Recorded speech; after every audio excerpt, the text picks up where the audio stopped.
네, 부산은 지금 함께하고 계신 시각 5시 47분입니다. 한 주간 전 세계 곳곳에서 일어난 주요 이슈들 또 전문가의 해설과 함께 정리해보는 시간인데요. 동의대 아시아개발연구소장 김태원 교수 나와 계십니다. 안녕하세요. 예, 안녕하세요. 네, 아무래도 이 김정남 피살 소식 전하지 않을 수가 없는 상황인데요. 김정은의 이복형이면서 또 김정일 자녀들 가운데 장남인 김정남.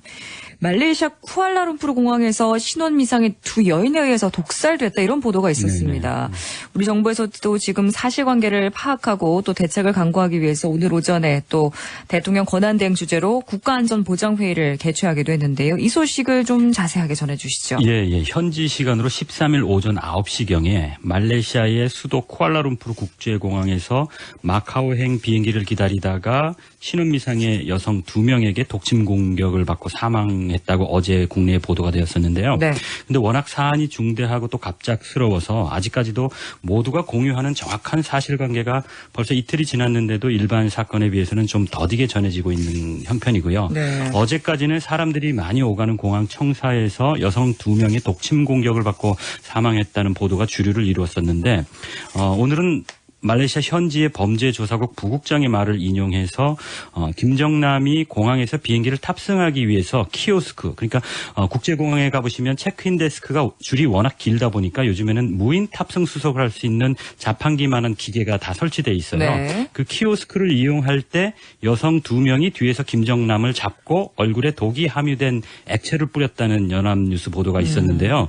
그런가 하면 같은 보도에서도 김정남이 비행기를 기다리는 동안 한 여성이 뒤에서 다가왔고 액체가 묻은 옷으로 김정남의 얼굴을 감쌌는데 김정남은 현장에서 도움을 청했고 최초에는 공항 내 치료소로 옮겨졌다가 인근 병원으로 이송되는 도중에 숨졌다고 그렇게 보도했습니다. 그래서 북한 공작원으로 추정되는 2명의 용의자는 범죄 직후에 공항을 빠져나간 것으로 그렇게 되어 있습니다. 현재는. 네.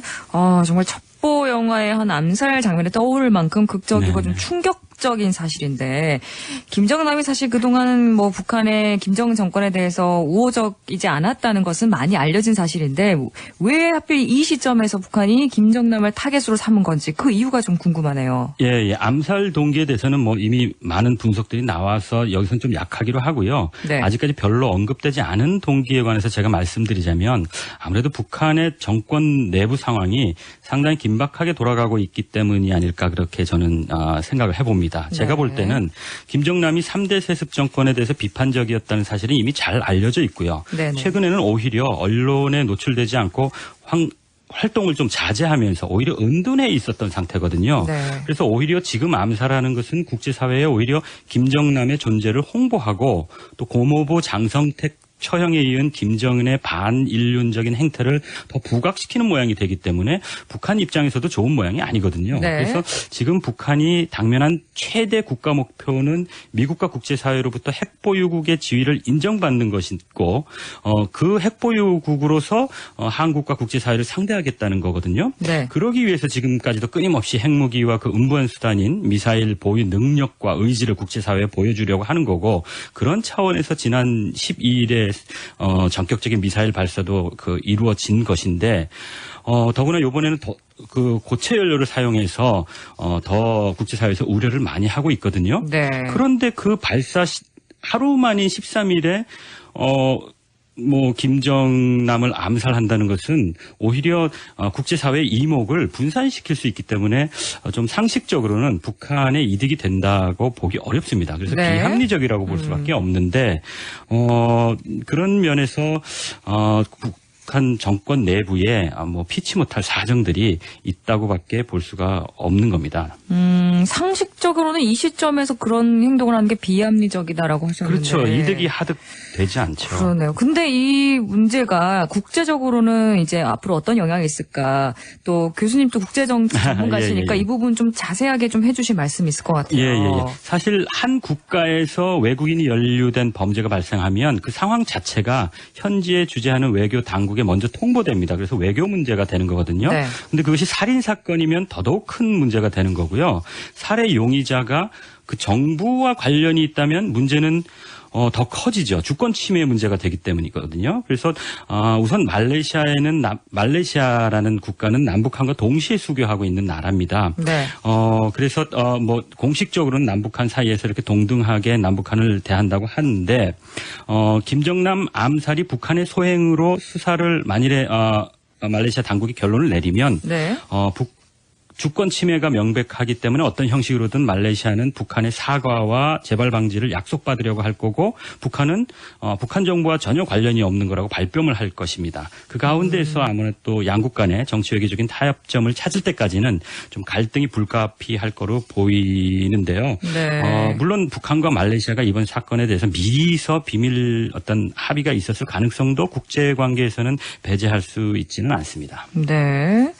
그렇군요. 그러면 이제 중국의 반응이 어떨지 이 부분도 좀 궁금한데 중국이 사실 자신의 말을 잘 듣지 않는 김정은의 뭐 대안으로 상황에 따라서는 김정남을 좀 내세워서 친중 정권을 만들 수도 있다 이런 이야기들을 좀 공공연하게 있어 왔었잖아요. 좀 어떻게 보시나요? 예. 뭐 사실은 그것 자체가 공식적으로 확인될 수는 없는 내용이거든요. 네. 그래서 뭐 가능성만을 가질 수밖에 없는데 그렇지만 중국 당국이 김정남을 관리하고 보호하고 있다는 것은 공공연한 사실로 알려져 왔습니다. 특히 공식적으로 확인할 수는 없지만 그럼에도 불구하고 중국 당국이 별도의 경호원을 통해서 김정남을 보호해오고 있다는 그런 보도들이 있어 왔거든요. 그렇다면 이번 암살 당시에 중국 측 경호원들이 김정남과 함께 있었는가 아니면 부재 중이었나 네. 함께 있었든 부재 중이었든 공식적으로 확인할 수는 없지만 어떤 경우든 중국과 북한의 갈등과 밀약을 상정해 볼 수 있습니다. 네. 중국이 김정남을 보호하고 있었다면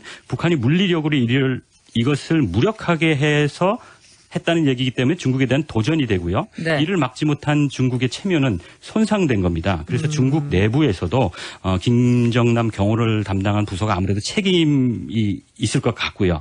만일에 중국의 묵인하에 암살되었다면 이 또한 공짜일 수는 없거든요. 그래서 북한 측이 중국에게 그 무언가 대가를 비밀리에 지불했을 수 있는 것입니다. 그래서 북한이 아무리 말썽을 부려도 중국 입장에서는 북한을 막무가내로 몰아붙일 수 없는 그런 전략적인 한계를 가지고 있기 때문에 네.